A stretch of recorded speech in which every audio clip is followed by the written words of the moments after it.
Samsung মোবাইলে চার্জের pin লাগানো শিখুন। কিভাবে চার্জ কানেক্টর লাগাবেন দেখেন। এই হচ্ছে চার্জের লাইন। আমি চার্জে দিয়ে ভোল্টেজ মাপ দিয়ে দেখব। নেগেটিভ পজিটিভে মাপ দিয়ে দেখবেন ভোল্টেজ নাই এখানে, এজন্য আমি চার্জের পিনটা আগে পাল্টাবো। সেম একই 7 পিনের একটা চার্জের সকেট, এটা আমি বের করে নিলাম। এখন এটা খোলার সময় কিভাবে হিট গান ছাড়া খুলবেন, কোনো ক্ষতি হবে না, খুব সহজ পদ্ধতিতে খুলতে পারবেন।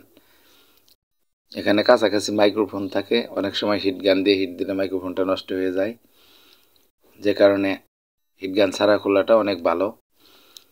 ওই সাইডের পাতিটা সোজা করে এরকম কোনো কিছুর উপরে রেখে সাইডে তাপ দেবেন, স্টিলটা আগে খুলে যাবে। সকেটের স্টিলটা দেখেন আমি খুলে ফেলছি। এখন সকেটটা যে 7টা পিন তাপ দিয়ে খুলে ফেললাম। তারপরে এই লাইনগুলো জ্বালাই করে নেবেন, রাং দিয়ে ক্লিয়ার করে নেবেন। রাং রজন দিয়ে লাইন ক্লিয়ার করে এখন নতুন একটি সকেট বসিয়ে নিলাম।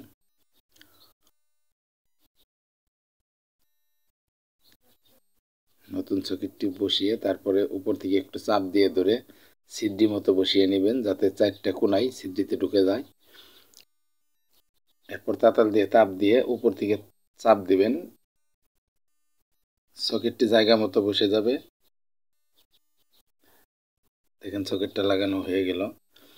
এভাবে সকেটের 4 কোণায় রাং দিয়ে একদম ক্লিয়ার করে জ্বালাই করে আটকে দিবেন। বডির সাথে সুন্দরভাবে আটকে থাকবে, যাতে এটা আর নড়াচড়া করবে না। এখন আমার এখানে একটু পেস্ট রজন দিয়ে তারপরে লাইনগুলো জ্বালাই করে দিবেন। দেখেন এখানে 7টা পিন আমি তাতাল দিয়ে সোল্ডারিং করে দিলাম কত সুন্দর করে। এরপর এখন চার্জে দিয়ে চেক দেব।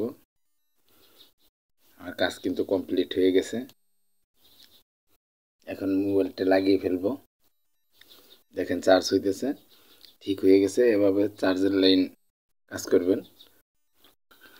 আমাদের দিল ইলেকট্রনিক্স চ্যানেলে আপনারা প্রতিটি ইলেকট্রনিক কাজের ভিডিও পাবেন।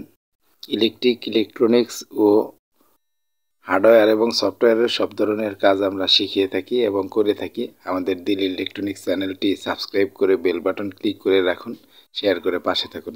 ধন্যবাদ।